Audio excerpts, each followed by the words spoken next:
Welcome on in, ladies and gentlemen. Three Bold Takes. We are back again with our predictions and previews for the 2024 college football season. This is officially now week one.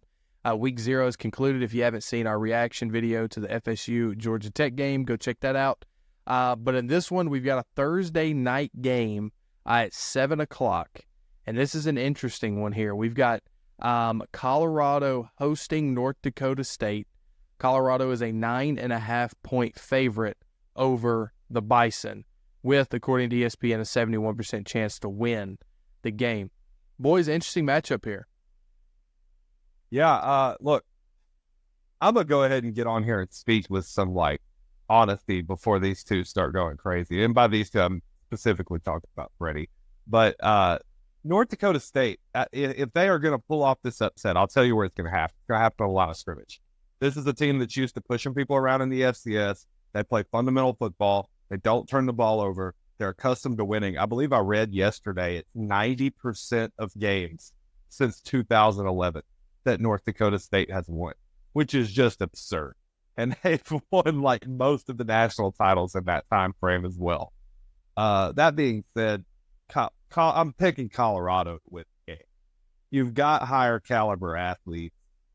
As much as I think this could be one of those games that lies in the weeds and an FCS team beats a power program, I'm not going to pick that to happen ever. So give me Colorado to win the game by, I'm going to say 8 points. And I'll just go ahead and go with it. It's Colorado. I don't think you look at this game any differently. I think the worst thing about there were two things that were bad about Colorado last year. The inner defensive line, the defensive tackle was really soft, a little undersized. They got pushed around in Big 12 play. You saw that a lot. You bring in Warren Sapp, one of the best defensive tackles to play the game, to help coach him up a little bit. You bring in some transfers. Hopefully that has changed. We're going to see week one. And then two is the mentality of the team. Last year, everybody's had their cameras on Deion in Colorado, and he didn't set his culture right, didn't set their mentality right as a team, and you saw that when they started losing. Everything went downhill extremely quickly. Hopefully that culture has been set for 1 year, has everything in place now. And when they do, if they do lose, that they're not going to drop 6 in a row. They're not going to lose by 3-4 points. And I said that last year, a lot of those games are going to be one-score games for Colorado. And since they were a young program with a new first-time head coach in FBS, it was going to be tough to win those games. You're in year 2 now. Here's the chance to put it to them. I think there's just too many cameras on this game as Colorado's going to get upset for them to legitimately get upset. Now, if nobody was talking about this game, this might be a lot different. But Colorado, I think, is going to come in ready. They're going to come in poised. Travis Hunter fully healthy this season. And then Shedeur Sanders playing up to his game. He is a potential top 5 prospect for the draft. You have to show out here. You have to play. You have to perform. I'm going to take Colorado, and I'm going to go by 10. So, Chase, you kind of touched on kind of a point I wanted to talk about, and that was culture, right? Now, Colorado, we've heard a lot. Obviously, we saw last year, right? So then you've got, okay, so we had the culture last year. We knew the problems. The problems presented themselves via social media, via players talking afterwards, via what we saw on the field, right? And so far in the offseason, I haven't seen much that's convinced me that culture has shifted in a different direction. Even more players have come out. Players that transferred in the offseason this year have said that it's just a crapshoot. It's all about a couple of players. 2 or 3 players are the most important, this and that. When you look at North Dakota State, and I'm not going to get into the analytical things because Quinn kind of outlined it perfectly. They're a unit. They're a football team. Right, they believe in their football team, and their team is what has achieved those things going back to 2011. At Colorado, it seems like there's 1 or 2 individuals that like to take a lot of credit and then deflect the blame when things start to go wrong.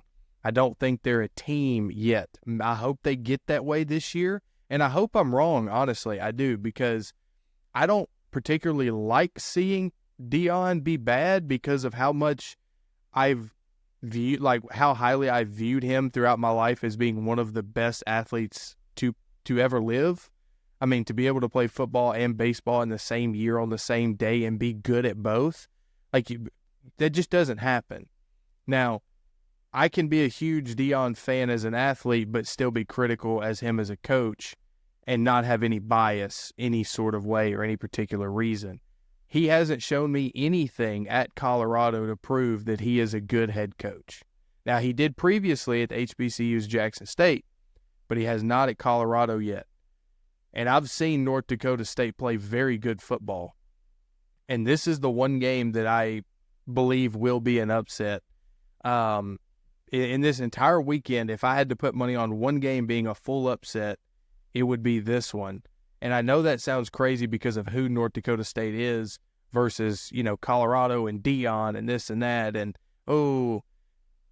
I just don't see it. And I think the betting lines in Vegas kind of are starting to agree. And the spread, just like Georgia Tech and Florida State, started out at like 13-14. It's now down to 9.5 coming into the game. It's going to be interesting. It's going to be fun to see. But I've got North Dakota State winning this game. I will say this. I am personally rooting for North Dakota State because the four-legged creature that runs up and down the American plains is a bison. It's not a buffalo. Okay? It's not a buffalo. It's a bison. North Dakota State has it right. They need to get this win for all animal lovers out there and put some respect on the actual creature's name. I've got to say, there is just no way I think Colorado walks in this game. Colorado is going to be that team this year, guys. They're going to make their 7-win. I think they're going to hit their 7-win total, and I think it starts here. I just don't think that this game is just going to be as easy as an upset. And I think there's going to be a lot of money on it, too. I think that's why the lines change here. I don't know. I don't see it. I agree with you. I think there's too many eyes on this being an upset for it to actually be. Like, I think you got more talent star-wise on the Colorado roster. And I think that just knowing the personality of that team, being told that they should be expected to lose to an FCS school will make them want to blow them out. That's just my thoughts on the game. Sounds very similar to kind of the talks before the FSU-Georgia Tech game that a lot of people had, too. Florida State's infinitely more talented. Florida State this and that. And then there were some. Then there were also the other half that was like, this could legitimately be an upset. Yeah, I mean, I thought that could be an upset, though. Georgia Tech and Florida State. You're dealing with two ACC schools. Now, they don't recruit to the same level as one another. But now you're talking about the best FCS school versus a P4 program with a... Yeah, but they've got more attention on them than a normal bottom feeder of a P4. Like Colorado, despite winning at the same rate as the school, like, I don't know, Wake Forest, they have way more eyes on them.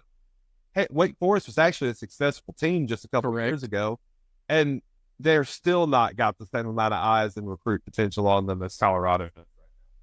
Yeah. We'll see. This is going to be a fun game. This is a game that I'm going to watch Thursday night at 7 o'clock along with a couple of others. Guys, let us know down below where we're wrong, where I'm wrong, per se. I'm sure I will be the one that'll be criticized, but hey, I'm here for it. Yeah, that's it on this game. Enjoy your week 1 of college football. We will be back later on with more videos, more predictions, as well as reactions next week after week 1. Peace out, guys.